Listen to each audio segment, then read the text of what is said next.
안녕하십니까. 주역 64개 노트 정리. 이번 시간에는 37번째 개인 풍화가인 두 번째 시간입니다. 이번 시간에는 초구의 한유가에 대해서 살피고 6.2의 무유수 재중계의 의미에 대해서 살피겠습니다. 자, 먼저 한자 정리한 것을 같이 한번 살피겠습니다. 초구 한유가 회망, 한유가 회망.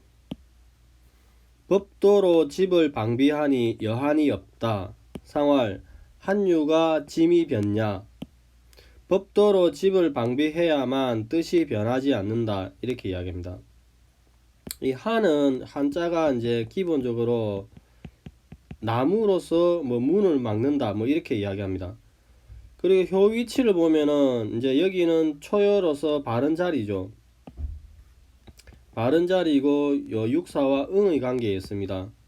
그래서 양강의 바른 자리이고 육사와 정응한다 이렇게 이야기합니다. 그러니까 일반적인 설명을 보면은 그 장치성 교수 일반적인 설명을 보면은 집안을 예법으로 막는다. 즉 한은 막는다 의미가 있다고 이야기합니다. 즉 한은 나무로 문을 막는 모습이다. 그 이야기입니다. 그럼 무엇을 막느냐? 사악하고 옳지 않음을 막는다고 이야기합니다. 그 바깥에 안 좋은 기운으로부터 집안을 방어한다 이렇게 이야기하죠. 즉 집안을 예법으로 막아서 엄격한 가정교육을 세운다는 것을 이야기합니다. 즉 집안 사람의 뜻을 변하지 않기 위해서 이렇게 예법으로서 엄격히 막는다 이렇게 이야기하죠. 조금 다른 의미로는 한을 한가하다로 보아서 한우가를 집안을 에서 한가하게 보낸다로 해석하는 견해가 있습니다. 이어서 이 견해는 짐이 변화를 출사하지 않는 뜻이 변하지 않는다로 해석하는 견해가 있습니다.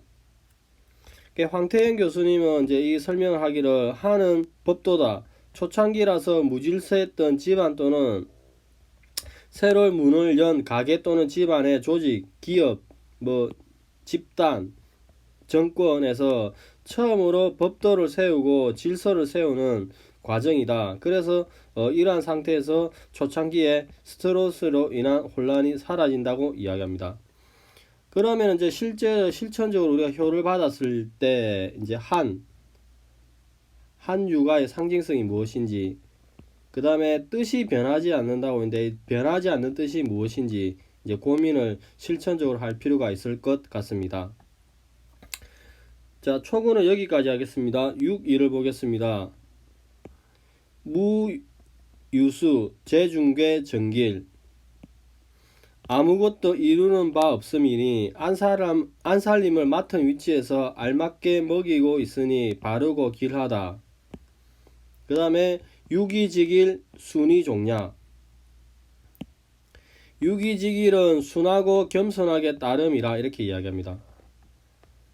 또 다른 의미로서 여자가 밖으로 나돌아다니지 않고 집안에서 음식을 하여서 가족에 주는 것은 유순해서 남자에게 복종하는 것이라고 해석하는 견해가 있습니다. 그래서 집안에서 음식을 한다는 이 상은 기존에 이제 이런 예전에는 그런 상이 있었지만 현재에 맞게 해석하기는 각자가 맡은 자기 역할을 잘 하자. 자신의 역할을 잘 하자 이런 의미로 해석을 많이 합니다. 여기서 이제 기본적으로 위치를 보면은 이렇게 그 리의 중앙 여기 중녀죠. 일단 중녀 이거는 이제 중녀가 중을 얻은 상태죠. 그 다음에 여기 응을 하고 있습니다. 근데 중녀가 바른 자리이고 응이 있습니다. 즉 설명을 보면은 유기는 리께의 중간에 중이며 바르다 위에 구어와 정응한다 이렇게 얘기죠. 그래서 중녀가 있는데 근데 여기서 무유수 이루는 바가 없어야 된다 이렇게 이야기죠. 이루는 바가 없어야 된다는 말은 독단적으로 결정하거나 나대지 마라 이런 의미가 있습니다.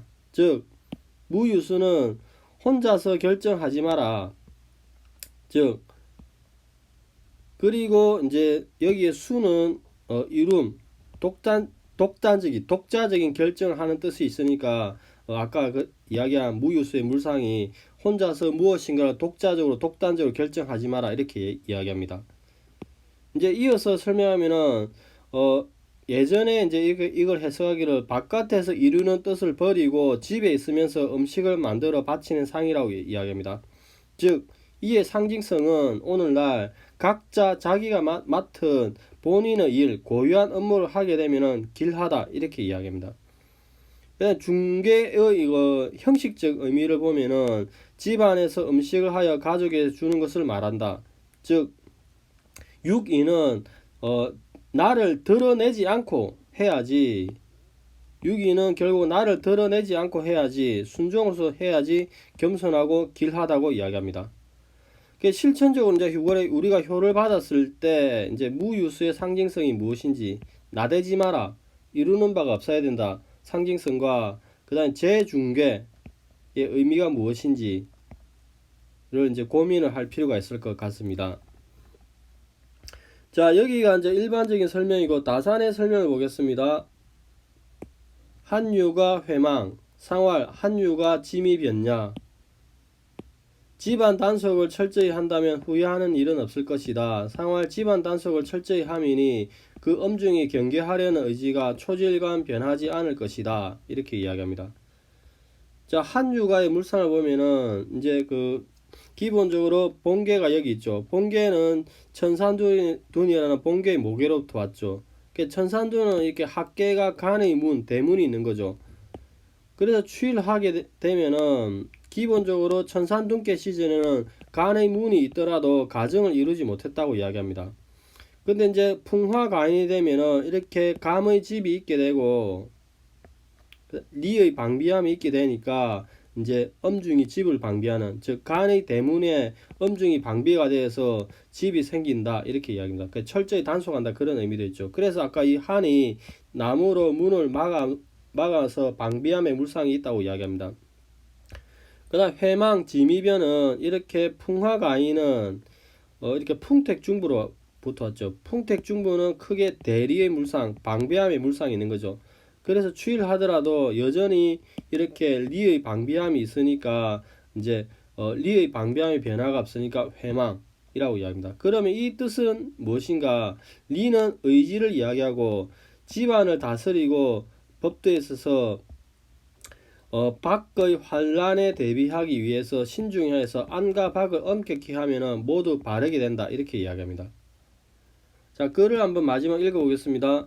집안 단속을 철저히 한다면 후회하는 일은 없을 것이다. 상활, 집안 단속을 철저히 하면이 그 엄중히 경계하려는 의지가 초질간 변하지 않을 것이다. 이렇게 이야기합니다.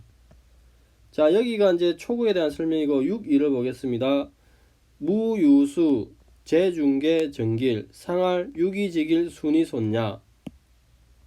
부녀자는 앞에 나설 일이 있더라도 기필코 뜻을 이루고자 하지 말 것이며 다만 가정의 안에서 음식을 장만하여 먹는데 힘을 쓸 것이다. 그렇게 하는 일이 길하다. 상활 6.2의 길함은 유순함으로서 순종함을 말미암은 것이다. 이렇게 이야기합니다. 자, 무유수는 무리하게 무엇을 이루려고 하지 말라고 이야기하는데 이 상을 보면은 이렇게 풍화가인이 이렇게 6.2가 효변하면은 풍천소축이 되죠. 이 풍천소축은 이렇게 천풍구라는 지계의 모계로부터 이렇게 왔죠. 그래서 천풍구 시절에는 손의 엎드림이 있었는데 이렇게 추위를 하더라도 여전히 엎드림이 있는 거죠. 즉 이렇게 간다 하더라도 이렇게 엎드림에 물상이 있다고 이야기합니다. 즉 설명을 보면은 천풍구 시절에 1이 4로 가더라도 강의 밑에 있어서 엎드리는 자세를 유지하니까 이게 무유수이다. 수는 한자 수는 앞으로 나간다는 진의 의미가 있다고 이야기합니다.